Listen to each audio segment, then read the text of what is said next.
Bonjour, je suis Grégory Baquet et je vous retrouve sur l'émission Passage des artistes sur Arsène Radio avec Thierry Fréret, le merveilleux Thierry Fréret.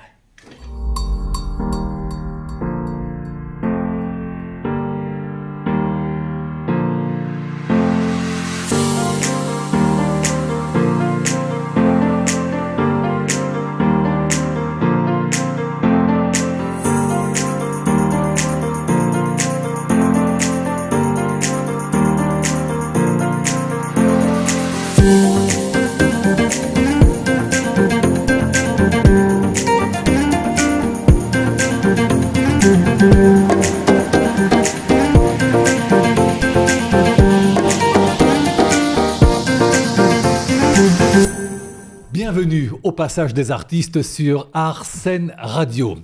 Vous avez peut-être à côté de chez vous un théâtre à vol d'oiseau, le théâtre Hébertot. Eh bien, il faut absolument y aller pour voir l'Hirondelle avec deux comédiens tout à fait exceptionnels, Carmen Maura et Grégory Baquet que l'on reçoit. Bonjour Grégory. Salut Thierry. Merci d'être là avec nous. Alors c'est une pièce magnifique, l'Hirondelle. En deux mots, c'est Paul qui se rend chez Maria pour y prendre des cours de chant. Mais il ne s'agit là que d'un prétexte, car Paul doit révéler quelque chose à Maria. On ne dit pas de quoi il s'agit, évidemment. Avant tout, quand on vous a dit que vous alliez jouer face à l'une des grandes actrices fétiches de Pedro Almodovar, quelle fut votre première pensée? Ça a été... En fait, j'y croyais pas au début. Je me suis dit quand même... que c'était une blague. Non mais Pascal Héritier m'a appelé, c'est le producteur, ouais. Et j'avais pas croisé Pascal, on se connaît depuis très très longtemps, et ça faisait très longtemps qu'on s'était pas vu, et puis il m'a appelé, il m'a dit « Grégory, j'ai un truc pour toi là et tout, et tu vas jouer avec Carmen Maura ». Je fais « Oui, bien sûr. Envoie-moi la pièce ». Et puis non mais il me dit « C'est vrai, tu vas jouer avec Carmen Maura ». Je dis, bah écoute, m'envoie pas la pièce, je te dis oui. Et est-ce que elle et vous avez échangé justement sur ce thème-là, sur sa pensée, par exemple, quand elle a appris que c'était vous qui alliez lui donner la réplique? Alors, elle ne me connaissait absolument pas, c'est normal. Moi, je la connaissais très bien, mais... oui. Non, mais il se trouve que Pascal m'a emmené voir la version espagnole dans laquelle elle jouait. Donc, parce qu'elle a créé ça en Espagne, elle a joué ça à peu près 300 fois. Hein. À guichet fermé. Hein. Ah ouais, c'était un gros carton. Moi, je l'ai vu dans un théâtre à Séville, qui ressemblait grandement au théâtre de l'Odéon à Paris. Donc, c'était vraiment une très très belle salle de 1000 places, en italienne, magnifique, c'était blindé. Et beaucoup d'émotions dans la salle et tout. Puis voilà, et à la fin du spectacle, Pascal m'emmène dans la loge, il me dit, bah, tu vas rencontrer Carmen, on va faire... Voilà. Donc, je l'ai vue, elle m'a regardé, elle m'a souri, elle m'a pris dans ses bras, elle m'a dit bonjour.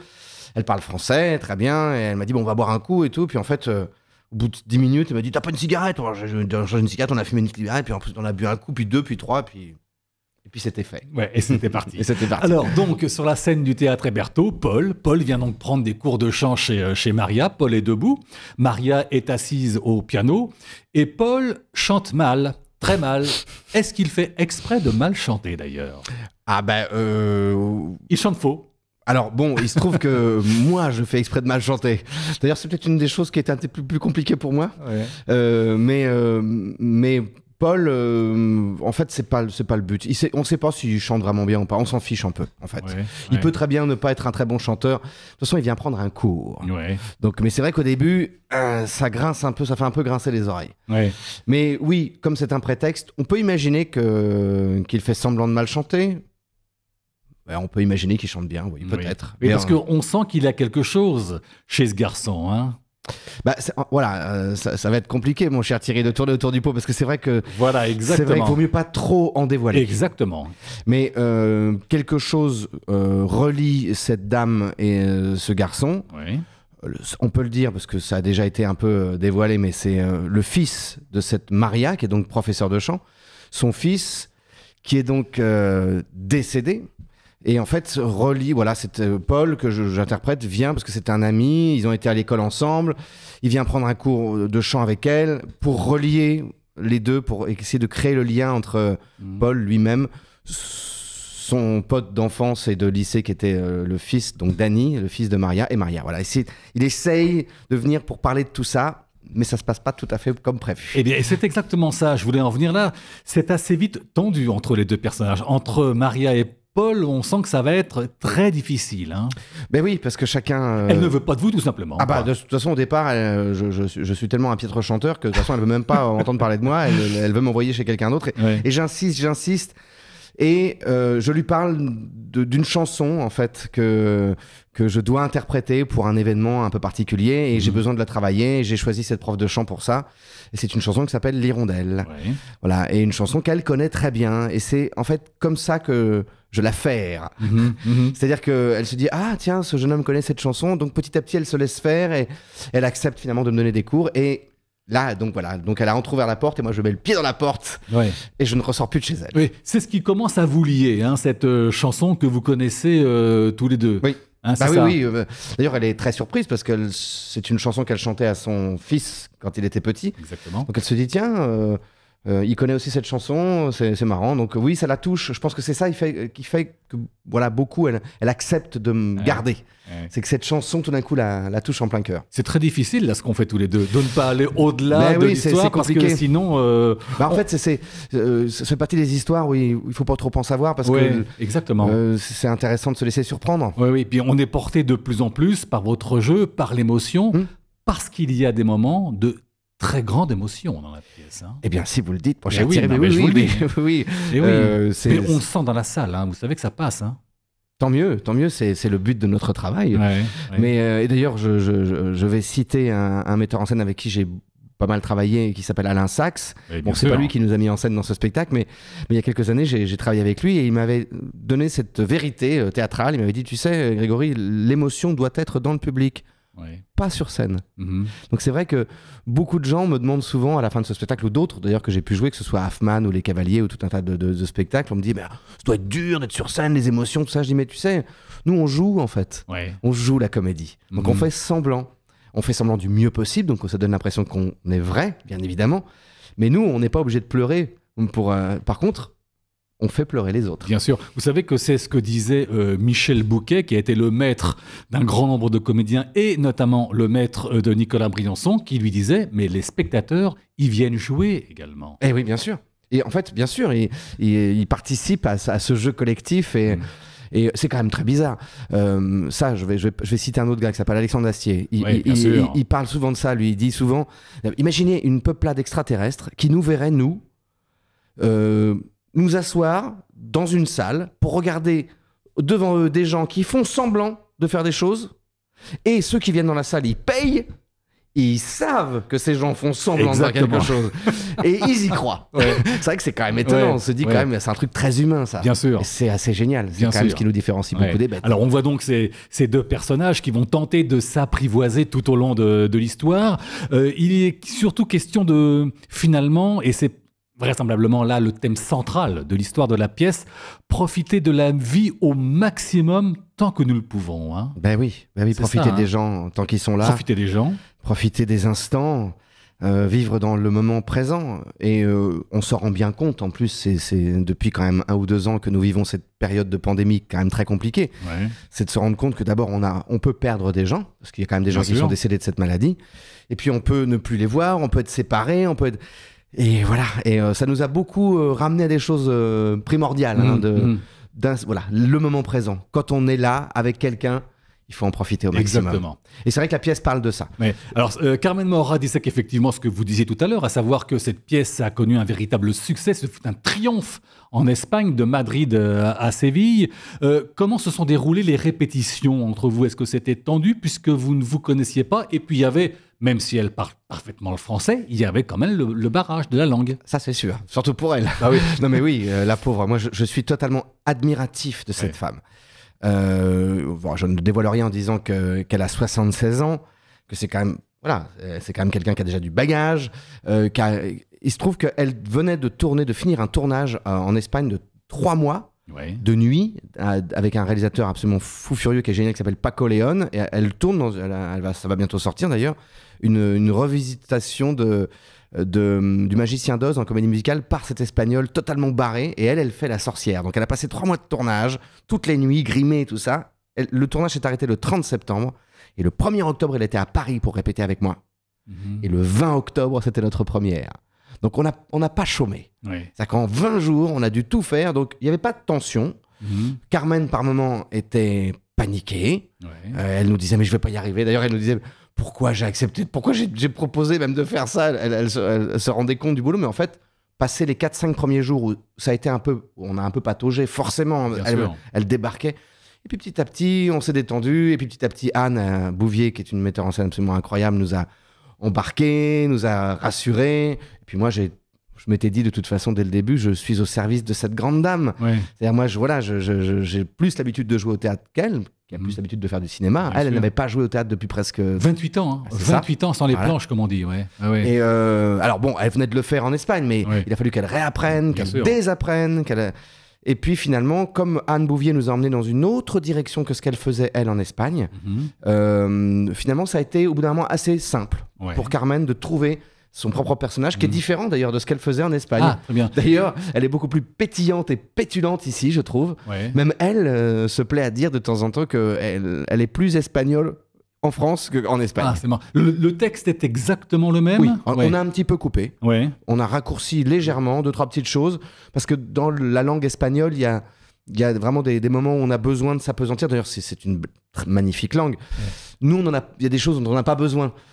Donc, on a coupé certaines choses, on a aménagé des petites choses, mais pas grand-chose. Finalement, c'est resté... Alors, c'est ce que j'ai ressenti, moi, quand je suis allé vous voir au Théâtre Hébertot, et je l'ai senti également dans la salle, au moment d'intense émotion, le fait qu'elle ait cet accent espagnol... Oui, puis quelques mots, d'ailleurs. Renforcer, oui, en plus... Elle laisse passer quelques mots d'espagnol. Exactement. Renforcer en plus l'émotion chez nous.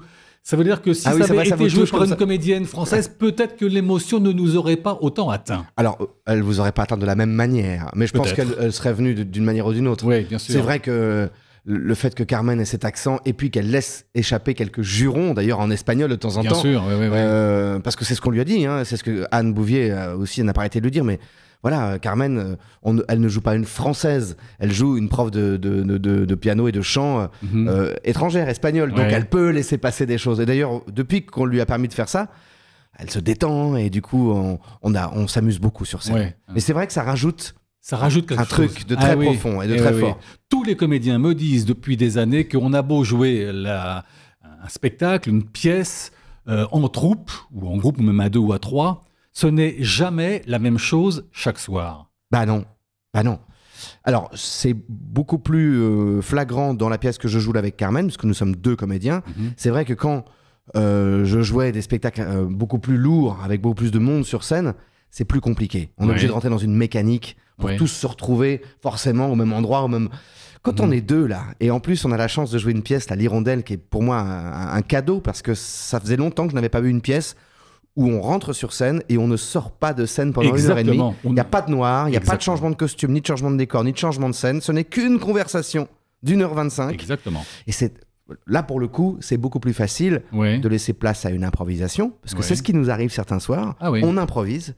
Alors, c'est des bribes, mais elle va pas au même endroit prendre l'accessoire tous les soirs pareil. Elle me dit pas la même phrase tout à fait pareil. De temps en temps, elle se plante. Moi aussi.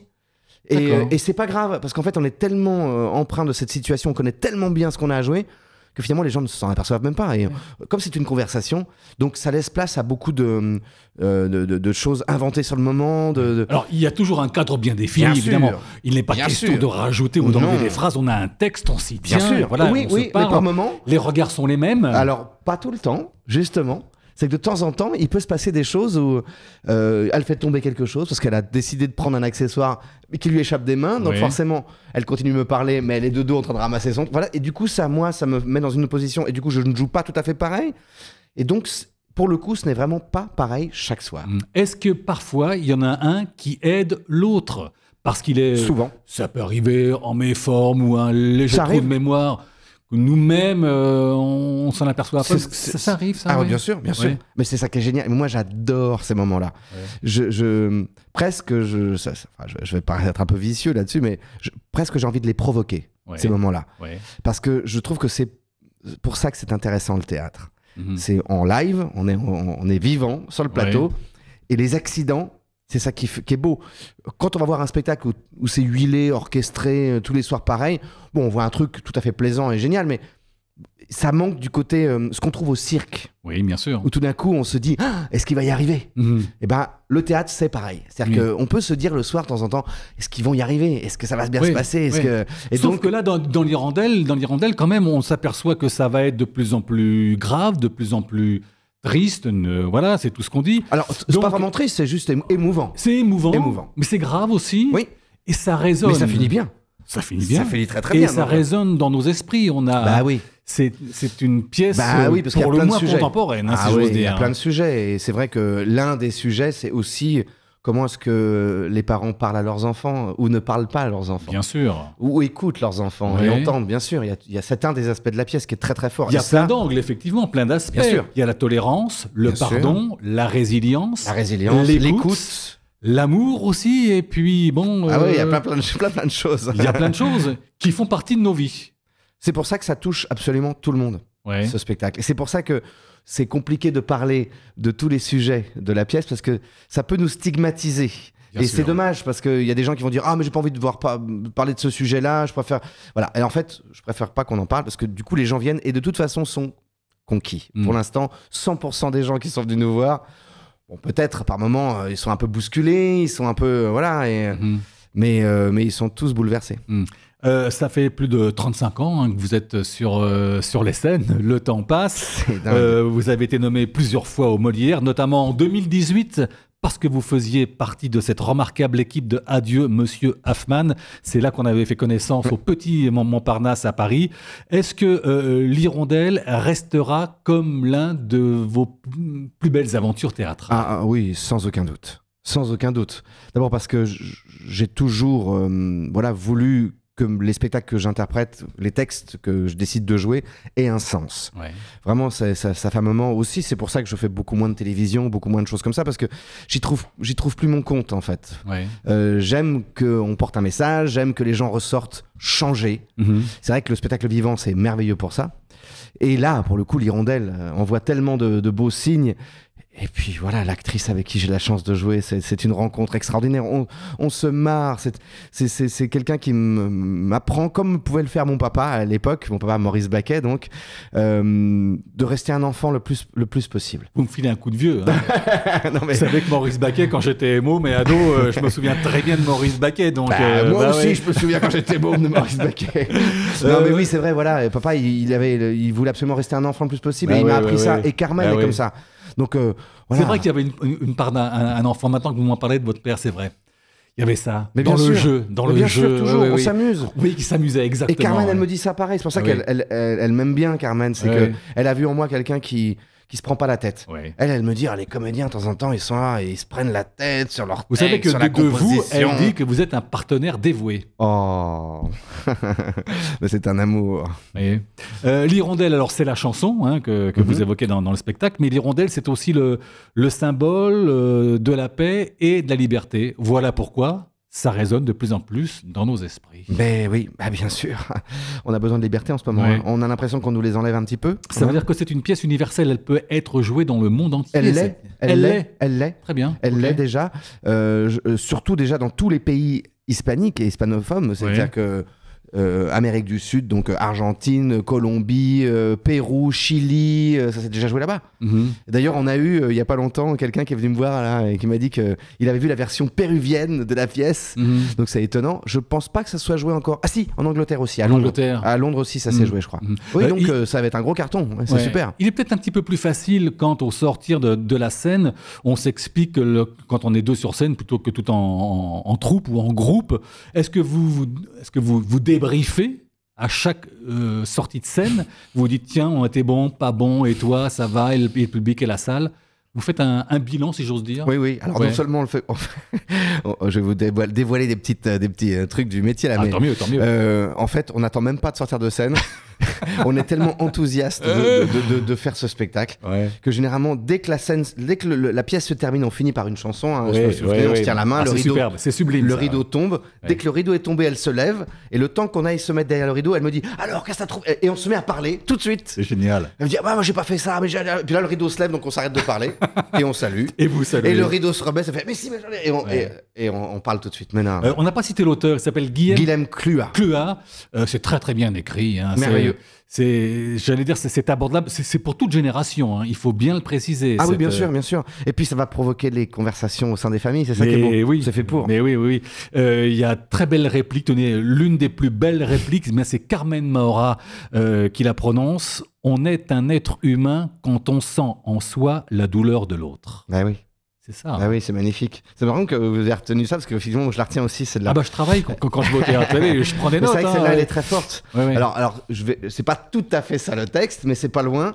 Elle dit ce qui nous rend des humains, c'est notre capacité à ressentir la douleur des autres. Ah, c'est ça. Oui. Et c'est vrai. Parce que moi, elle me pose la question de dire qu'est-ce qui fait de nous des êtres humains? Et moi, je dis certainement l'amour. Elle fait non. Non, parce que tout le monde peut aimer, même les gens méchants peuvent aimer. Bien sûr. Par contre, ce qui nous rend des humains, c'est de pouvoir ressentir la douleur des autres. On a besoin de ça, hein. Mais bien sûr, ça s'appelle l'empathie. De cette pièce-là. La compassion. Exactement. Et on en a bien besoin dans le monde dans lequel on est. La compassion, la résilience, la tolérance, le pardon, l'amour, forcément. Bien sûr. Qui est présent d'ailleurs pendant toute la durée de la pièce, parce qu'on sent que ces deux personnages s'accrochent finalement au début et... oui. Ils seront soudés à la fin même. Alors, je sais pas si on le ressent dès le début, mais c'est vrai qu'au départ, ça commence très tendu. Il se passe quelque chose quand même dans la tension entre les deux, il se passe quelque chose, c'est formidable. Je pense que on peut pas s'empêcher de voir que moi, Grégory Baquet, j'adore Carmen Maura, donc ça m'avait fait la même chose. Très rapidement, j'ai eu la chance de jouer aux Folies Bergères avec Jean Marais et Bernadette Lafont il y a quelques années. C'était la dernière pièce de Jean Marais.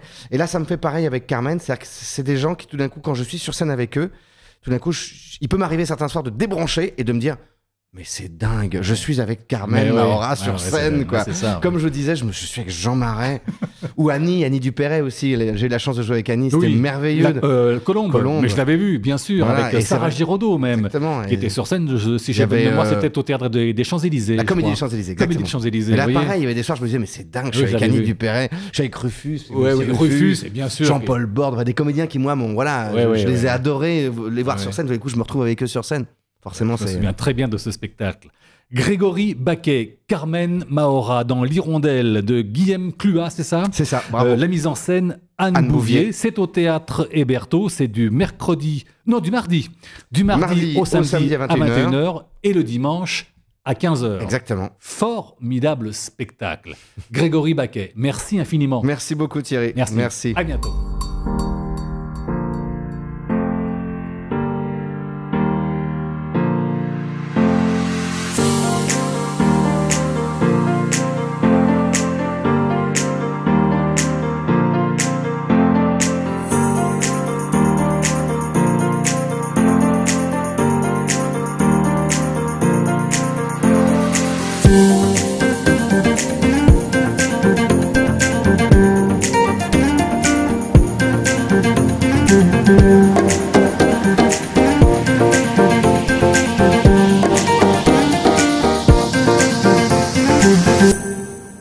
Ha ha ha.